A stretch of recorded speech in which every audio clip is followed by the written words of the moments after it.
Hi, everybody. Good morning. We're so happy to see you because this actually feels very early. I'm thinking because of the night everybody had last night. Yes? No? Okay, great. Well, we appreciate you being here, and we're very excited to chat with you today. We had that lovely vocal announcement, but I also just want to set up my relationship to Jerry, Jerry's relationship to me. So I'm the owner of an advertising agency, Daughter, and Jerry represents our client, so she is the brave soul who took the risk and hired us. And I will say, we went through the process of rebranding a city together. We can still make eye contact. Yes. We can still share a stage. We genuinely like each other. We genuinely like each other, which is, I think, is a pretty big win. Matters of identity.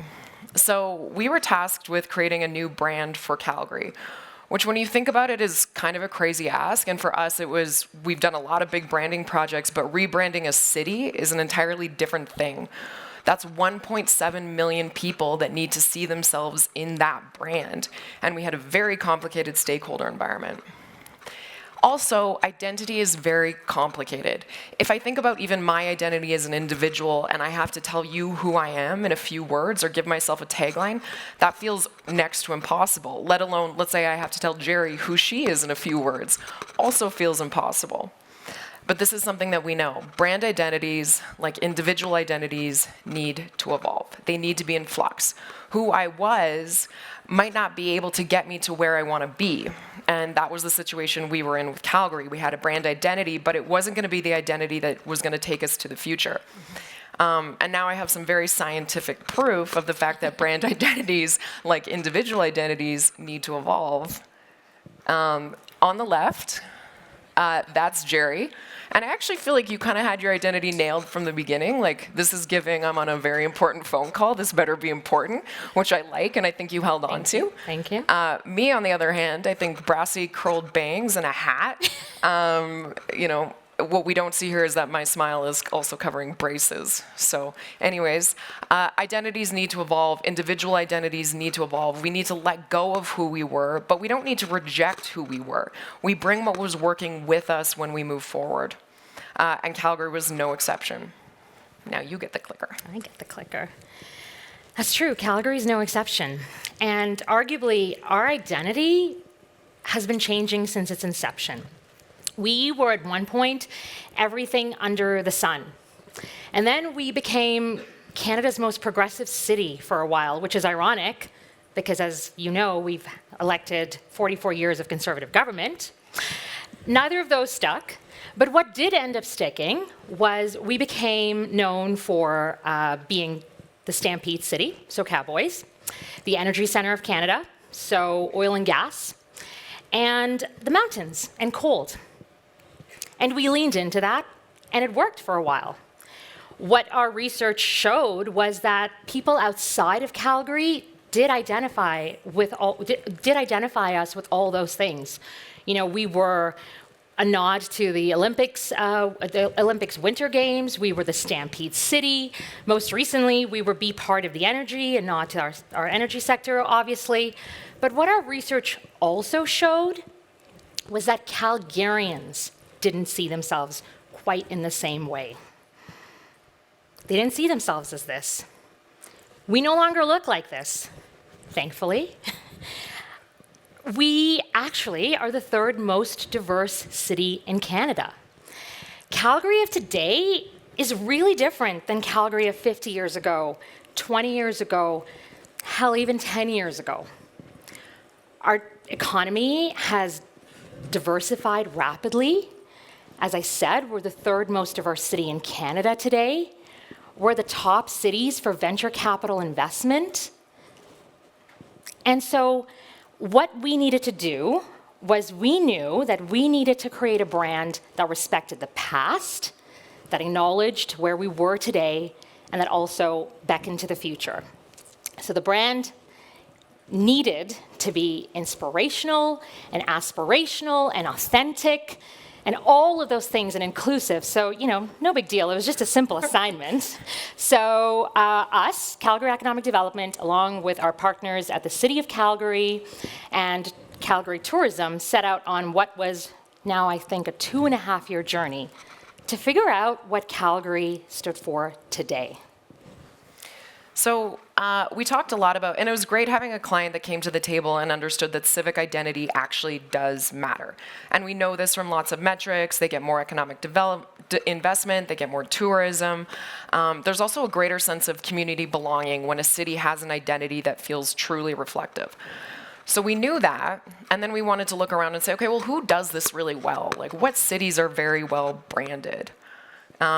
Vegas. Some of you are feeling maybe like you spent last night in Vegas. I'm proud of you. I have a love-hate relationship with Vegas. I think most of us do. But I really admire Vegas for what they've done from a branding perspective. So if you think of Vegas, it's just desert. There is nothing there. They have no natural resources. But they have this beautiful brand that's come forward. What happens here stays here. And as a consumer, I know when and how to use Vegas. Am I going on a bachelorette party? Yes. Did I just get divorced? Yes. Do I want to take my 2-year-old somewhere? No. I don't go to Vegas for that. So it has a very distinct identity, and it's served it remarkably well. Vegas is doing incredibly well in terms of investment. They have the F1. So we looked at the bigger cities, the New Yorks, Las Vegas, San Francisco, but then we also wanted to say, okay, on a smaller scale, what does good branding look like? Galena, Illinois. Never heard of this place. The town the time forgot. Already I'm intrigued, and I know how to use Galena in my life. Do I want to go antiquing? Do I need to update my stamp collection? I feel like this is the right place to head to. Another one, which I really enjoy, the aliens aren't the only reason to visit. And like, that's amazing. Like, you had me at the aliens. Like, I'm already signed up. I'm already going. Aliens, yes, please. And there's more, I'm in. So we looked at some really strong civic brands and that sense of identity that was formed, but then we also looked at some really weak civic brands. I hope nobody is from these places. If they are, don't boo me. Okay, Louisville. To me, I actually think, like, if I was just going to say, what is Louisville? Like, I think they like baseball. I don't know. It seems kind of like blue-collar cool. I'm not sure. That is not reflected in their tagline of, we've got it. What do you have, Louisville? Like, what is it that you've got? And I can almost hear the stakeholder environment that this was created in, because everybody would be appeased, right? It's like tourism's at the table, the economic representatives are at the table, and it's like, yeah, we've got it. Like, we have things for people to come see. We have businesses for people to invest in. But actually what they end up saying is, we've got it, which tells me you have nothing. There's nothing here. Malabar, Florida.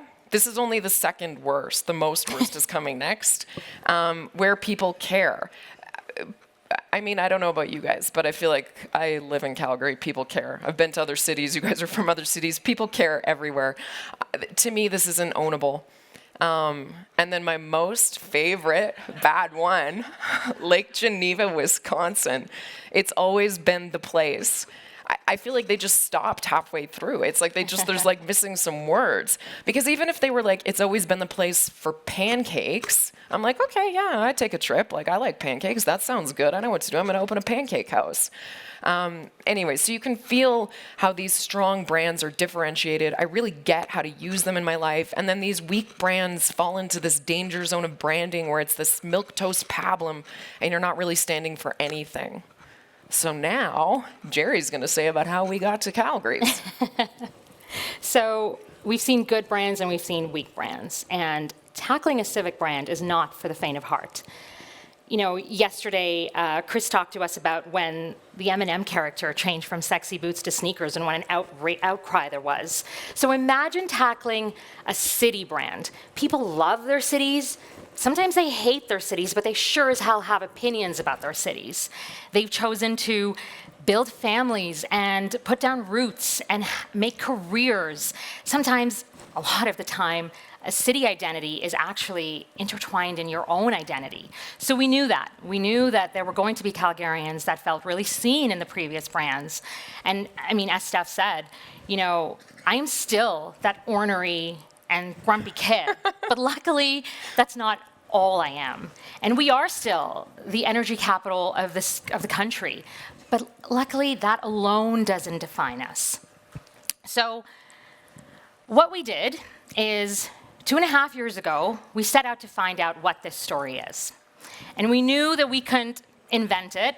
It had to feel true. It had to come from Calgarians. So we just got really quiet and we listened. We talked to over 130 organizations across 26 different sectors. And what we did differently, I think, this time around, and something that we're all incredibly proud of, is we made sure that the voices who don't usually have seats at the table were there. We went and we talked to Indigenous communities, to newcomers, to equity-deserving groups, to youth. We went to every corner of our city, and we heard from Calgarians what they had to say.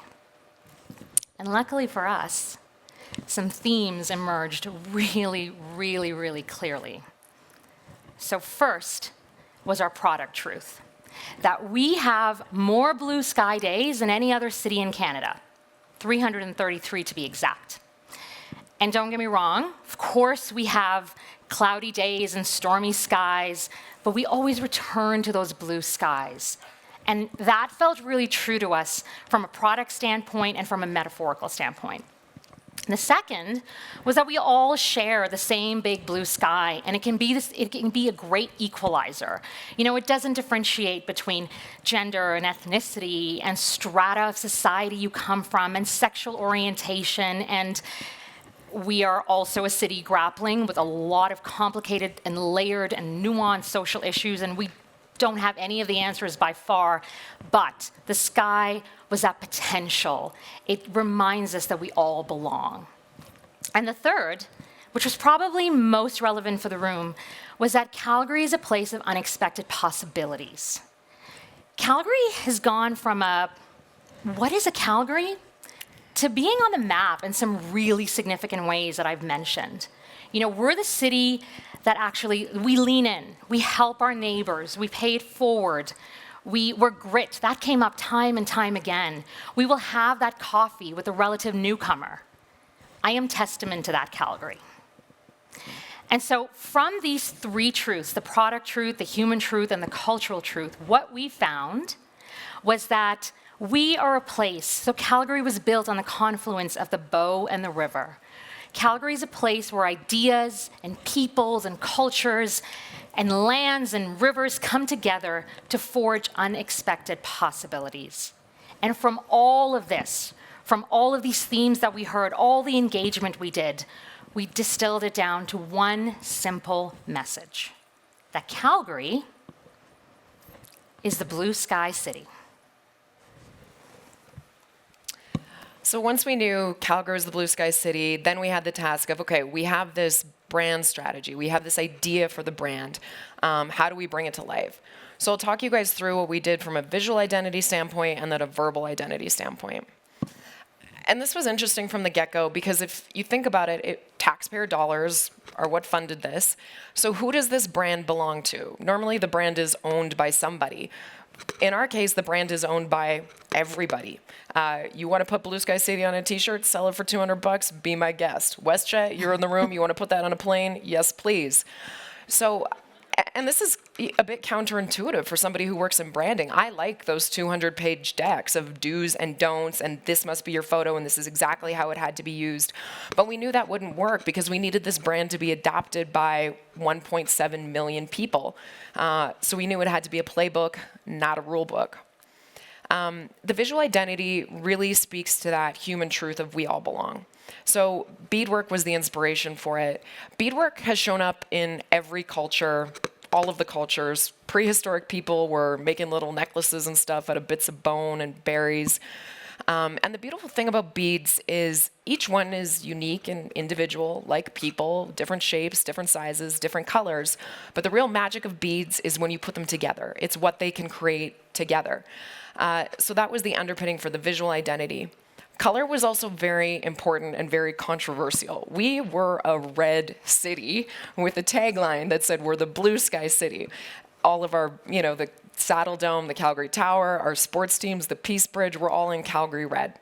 So we knew red needed to stay. This isn't about rejecting everything from our previous identity. It's about taking what served us and bringing it along and letting go of what didn't.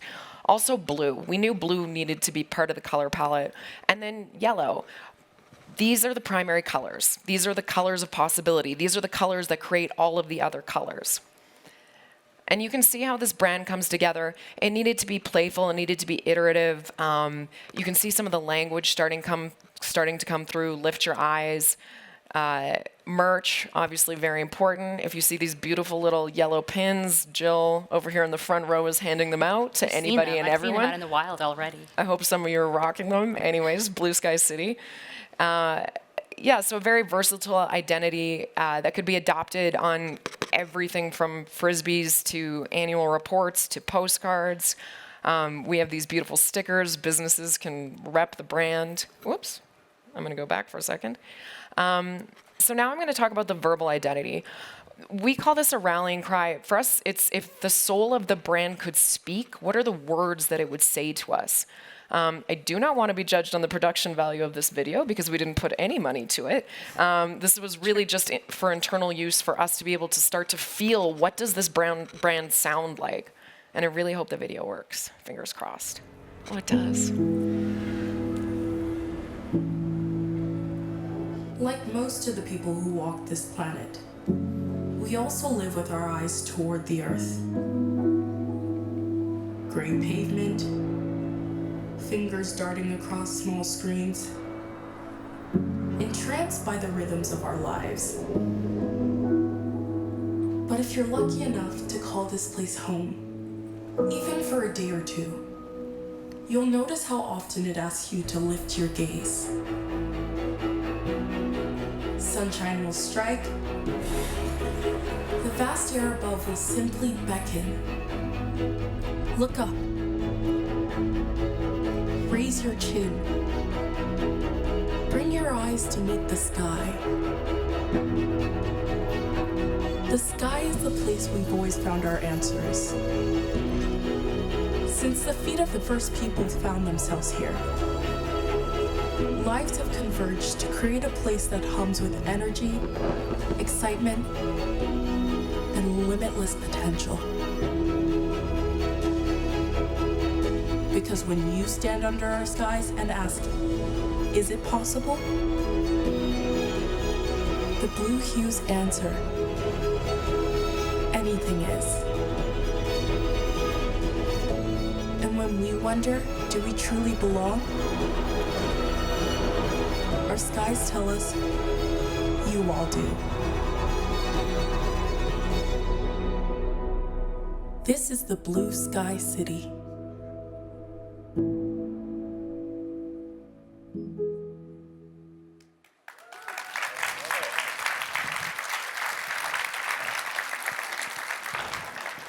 Thanks, pals. So, what happened? We launched this brand in April. And it's been very special. This was a really nice comment from a fellow named Rick Bell, who's a columnist for the Calgary Herald. There's an unsubstantiated rumor that the author works part-time as a writer of cheesy greeting cards. I poured my soul into this. Be mad at him, feel sorry for me. We also, I spent some time on Reddit, which was a big mistake. That really hurt my feelings. So some less than great reactions, but also, I don't know if anyone in the room is familiar with Armin from Brand New. He's kind of, for like design nerds, he's like, there's Debbie Millman, and then to me there's Armin. So, a bit of a god in the branding world. This statement, this quote, the review that he gave of the brand is the reason why I got out of bed and continued to live life. Despite the Reddit. Despite Rick Bell, yeah. I was like, I can go on now, it'll be all right. And then another thing that's been really beautiful for us to see is just the organic adoption. This brand has really, there's been some media coverage, we've spoken in rooms like this, and people have just picked it up. Our meteorologist says another blue sky day for Calgary, almost 333 days a year, so it's great. And then probably, a few of the comments that have been the most meaningful are the ones from those voices that we talked to in the first place, the voices less often heard. Bit by bit, our Indigenous voices are beginning to be heard, which goes a long way towards reconciliation. This is exactly what we wanted. We wanted a brand that wasn't milquetoast, but that people actually felt and saw themselves in. So, did we succeed? Did we do it? Did we win? We don't know. We're not sure. Very kind. But the truth is, we don't know yet. No one in this room is probably stranger to sacrificing your life and your well-being and your health and your gym routine and your work-life balance and your family for getting something across the finish line. Except for in this case, there is no finish line. I was at a session yesterday where they talked about the trust you have to let go of what you've created into the hands of influencers. Well, we've actually put this brand into 1.7 million influencers. This is Calgarians. Calgarians own this brand. So yes, we hear the stories about local sports teams using it in their vernacular and radio shows using it in their vernacular, and that's all great. But success is if I'm not here in 10 years talking to you about yet another brand, and if this brand doesn't join the library of all the brands that came before. So I think for us, we're still on this crazy roller coaster ride, and we've done what we can do. We think it's really steeped in truth. We've given it roots and we've given it wings, and now time will tell. So thank you for being here.